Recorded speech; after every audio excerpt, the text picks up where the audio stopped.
Hello guys, welcome back to Sociology classes BA part 1. Okay, today our topic is theories of socialization, समाजीकरण के सिद्धांत. Okay, तो आज का टॉपिक है हमारा समाजीकरण के सिद्धांत, theories of socialization. Okay student.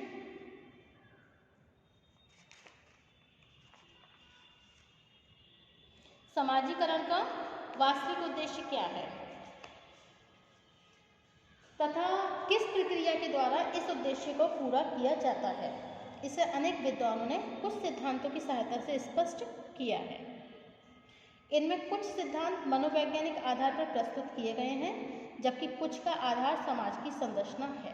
इनकी प्रकृति को संक्षेप में निम्नलिखित रूप से समझा जा सकता है. ओके, नंबर 1 है हमारा Cooley's theory of socialisation, Cooley का सिद्धांत. Number 2 Mead's theory of socialisation, Mead का सिद्धांत. Number 3 Freud's theory of socialisation, Freud का सिद्धांत, फ्रॉड का सिद्धांत. ओके, फ्राइड का सिद्धांत. और नेक्स्ट है थ्योरी ऑफ दुर्किन,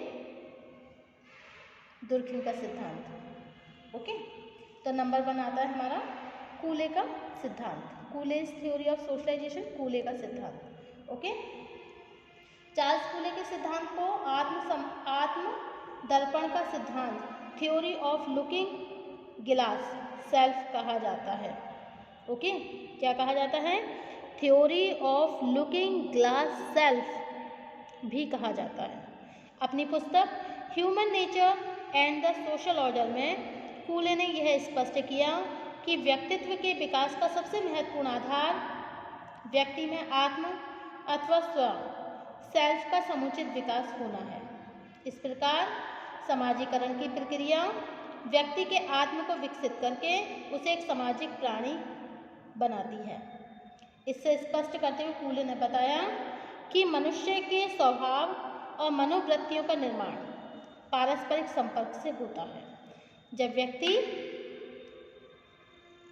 एक व्यक्ति जब दूसरे व्यक्तियों के संपर्क में आकर उनसे विभिन्न प्रकार की अंतर्क्रियाएं करता है, तब अपने बारे में दूसरे लोगों के विचारों के आधार पर एक विशेष धारणा बनाता है.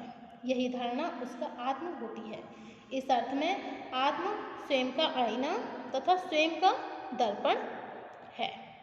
ओके, अपने बारे में दूसरे व्यक्तियों के विचारों और निर्णयों के आधार पर व्यक्ति को या तो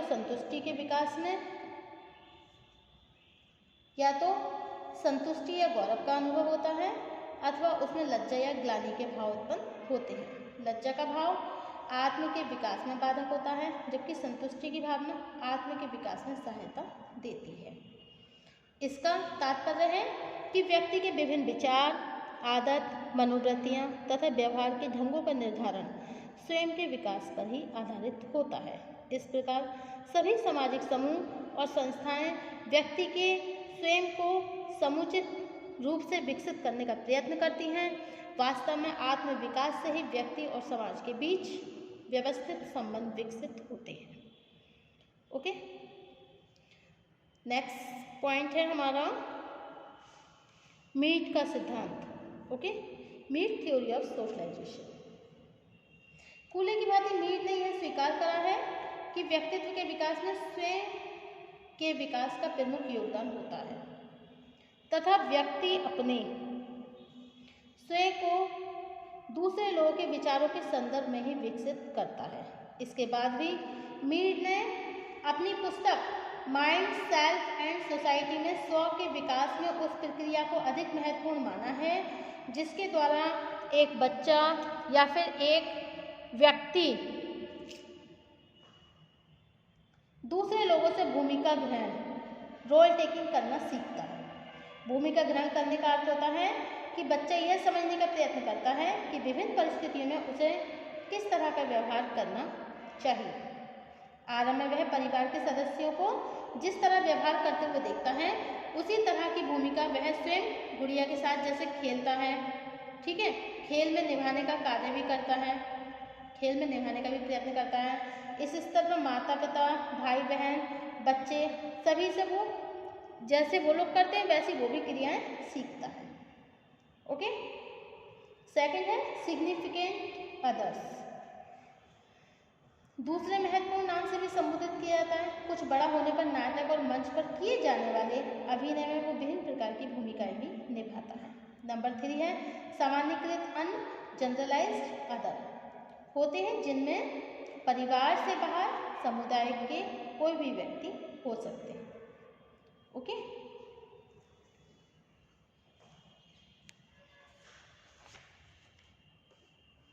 अब नेक्स्ट है आपका फ्राइड का सिद्धांत, fried theory. Okay, fried theory. इस सिद्धांत को फ्राइड थ्योरी, इस सिद्धांत को मनोविश्लेषणवादी सिद्धांत, साइको एनालिटिकल थ्योरी भी कहा जाता है। एक और कूले और मीड ने स्व अथवा आत्म के समुचित विकास को समाजीकरण का आधार माना है, वहीं फ्राइड ने मानव व्यवहारों को कुछ मानसिक दशाओं के आधार पर स्पष्ट किया है। इन मानसिक दशाओं में दो शक्तियां सबसे महत्वपूर्ण हैं, प्रेम तथा घृणा। प्रेम व्यक्ति को रचनात्मक कार्य करने की प्रेरणा देती है, जबकि घृणा के प्रभाव से व्यक्ति समाज विरोधी कार्य करता है। इन दोनों शक्तियों की प्रकृति को फ्राइड ने इद, अहम, ईगो तथा पराहम, सुपर ईगो की अवधारणा द्वारा स्पष्ट किया। इद हमारे अचेतन मन से संबंधित है, वो भावनाएं जो व्यक्ति को प्रत्येक दशा में सुख प्राप्त करने की प्रेरणा देती है। इद के सामने नैतिक, अनैतिक तथा अच्छे बुरे कोई विचार नहीं होते। अहम वो शक्ति है जो व्यक्ति को सामाजिक परिस्थितियों के अनुसार व्यवहार करने की प्रेरणा देती है, यद्यपि आवश्यकता पड़ने पर नियमों के उल्लंघन का भी विरोध नहीं करती। पराहम का संबंध तार्किक बुद्धि का उपयोग करते हुए सामाजिक मूल्यों के पालन से है। ओके। अब नेक्स्ट है आपका दुर्खिम का सिद्धांत, थ्योरी ऑफ दुर्खिम।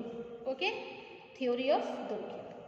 दुर्खिम ने समाजीकरण की प्रक्रिया की विवेचना व्यक्ति के मानसिक जीवन तथा सामूहिक जीवन के अंतर के आधार पर की है। व्यक्ति का मानसिक जीवन वैयक्तिक होता है तथा यह अनेक जैविकीय दशाओं का परिणाम होता है। इसके विपरीत समाजीकरण का उद्देश्य व्यक्ति को समूह का एक उपयोगी अंग बनाना है। इसका तात्पर्य है कि व्यक्ति का जीवन स्वयं में कुछ नहीं है, वरन वह सामाजिक संरचना का एक अंग मात्र है। समाज में व्यक्ति विभिन्न प्रकार से अंतःक्रियाएं करते हैं, उनसे एक सामूहिक चेतना का निर्माण होता है। इसी सामूहिक चेतना को दुर्खिम ने सामूहिक प्रतिनिधान कहा है।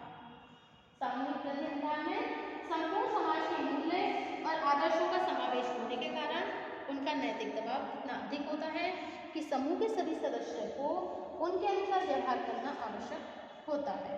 इस दृष्टिकोण से समाजीकरण का उद्देश्य व्यक्ति में अपने सामूहिक प्रतिनिधानों के अनुसार व्यवहार करने की प्रवृत्ति उत्पन्न करना है।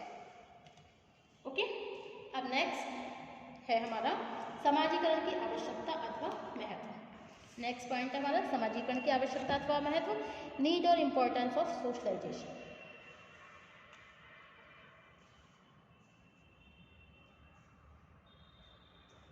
इसके अतिरिक्त यह प्रक्रिया अनेक दूसरे कार्यों के द्वारा भी व्यक्तित्व को संगठित बनाने का प्रयास भी करती है।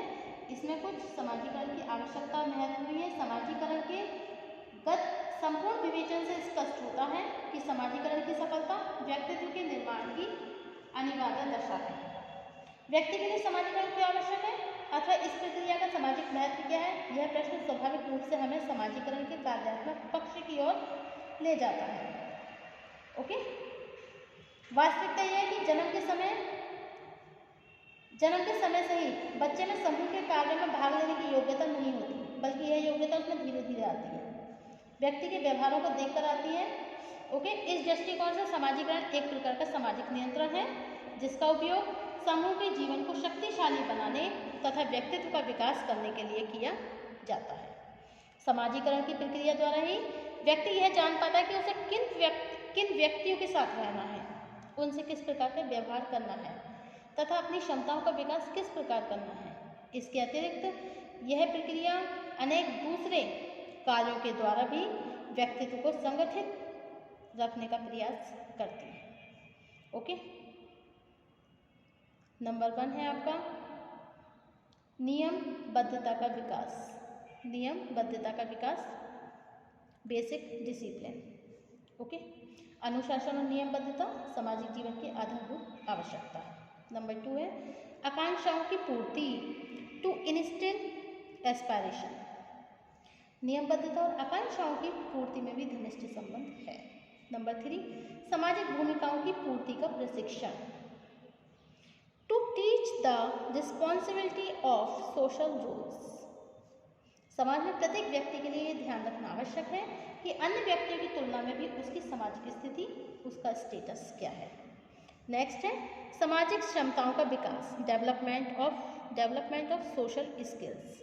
सामाजिक क्षमताओं का तात्पर्य उन गुणों से है जो व्यक्ति को समाज में अनुकूलन करने में सहायक होते हैं। नेक्स्ट है सामाजिकता का विकास, डेवलपमेंट ऑफ सोशलिटी। समाजीकरण की प्रक्रिया का व्यक्तित्व के निर्माण में इतना घनिष्ठ संबंध है कि इसकी अनुपस्थिति में व्यक्ति किसी भी प्रकार से एक सामाजिक प्राणी नहीं बन सकता।